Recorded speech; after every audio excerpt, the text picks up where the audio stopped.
आप देख रहे हैं अनहोनी। अनहोनी में आज की कहानी हमारे साथ शेयर की है शुभम जी ने। तो चलिए बढ़ते हैं आज की इस कहानी की ओर। 1990 की वो कड़कती ठंड मैं आज तक भूल नहीं पाया, या यूं कहें तो जिसे याद करके आज भी मेरी रूहें कांपने लगती है। दरअसल उस वक्त हमारा गांव काफ़ी छोटा और कम आबादी वाला हुआ करता था। उस वक्त गांव में बिजली तो नहीं, बस चांद की मध्यम रोशनी और बैटरी टॉर्च के सहारे ही लोग रात के वक्त आना जाना करते थे। उस समय गांव के सभी लोगों की तरह ही मेरे पापा और दादाजी खेती किया करते थे और कभी कभी रात के वक्त उन्हें खेतों में पहरा देना पड़ता था।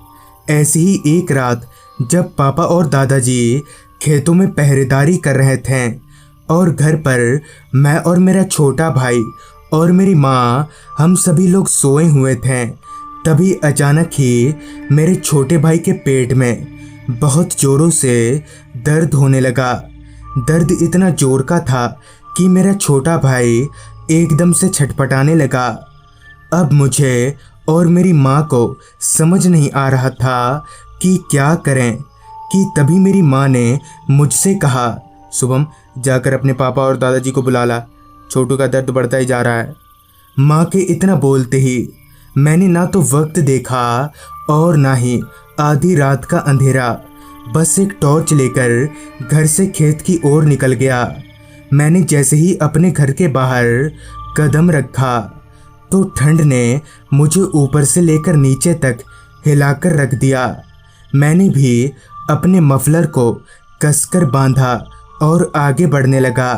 रास्ता पूरी तरह से अंधेरे में डूबा हुआ था और कोहरा इतना फैला हुआ था कि मेरी टॉर्च की लाइट से सब कुछ धुंधला धुंधला नज़र आ रहा था।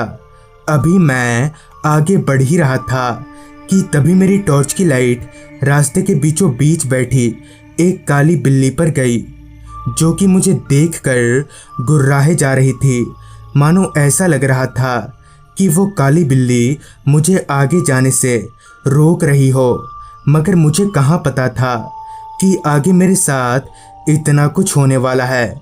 खैर मैंने पैर को ज़मीन में ज़ोर ज़ोर से पटक कर उस बिल्ली को वहाँ से भगा दिया और आगे बढ़ने लगा। अब मुझे थोड़ा थोड़ा डर लगने लगा था, क्योंकि अब मुझे रास्ते पर पड़ने वाले शमशान को पार करना था और जंगलों से आ रही तरह तरह की जंगली जानवरों की आवाज़ें मुझे डराई जा रही थीं। चलते चलते मैं उस शमशान के थोड़ा करीब पहुंचा तो मैंने देखा कि शमशान के अंदर एक जगह पर आग जल रही है। उस आग को देखकर मुझे थोड़ा साहस मिला और एक लंबी सांस भरते हुए मैं आगे बढ़ने लगा। अभी मैं आगे बढ़कर उस शमशान के करीब पहुंचा ही था कि मैंने जो देखा उसे देखकर मेरा पूरा शरीर सिहर उठा। मेरे पैरों तले जमीन खिसक गई, क्योंकि शमशान के अंदर एक आदमी का शरीर जल रहा था और उस आदमी के अगल बगल दो लोग बैठे हुए थे, जो उस जल रहे आदमी के शरीर की आग को ताप रहे थे। उन दोनों का चेहरा बड़ा ही डरावना था। उन लोगों को देखकर मेरी चीख निकल गई और मैं चिल्लाते हुए वहां से भागने लगा। वो तीनों मेरे पीछे पीछे आ रहे थे। डर के कारण मेरे पैर किसी रॉकेट की तरह काम कर रहे थे। किसी तरह से भागते हुए मैं दादाजी और पापा के पास पहुंचा और जब पीछे घूमकर देखा तो वो तीनों भूत गायब हो चुके थे। पापा और दादाजी को पूरी बात बताने पर पता चला कि दरअसल वो शमशान भूतिया है। फिर पापा, मैं और दादाजी हम लोग घर आ गए। उस दिन के बाद से मैं कभी भी रात में उस शमशान के पास नहीं गया और आज जब कभी भी मैं इस घटना के बारे में सोचता हूँ तो मेरे रोंगटे खड़े हो जाते हैं।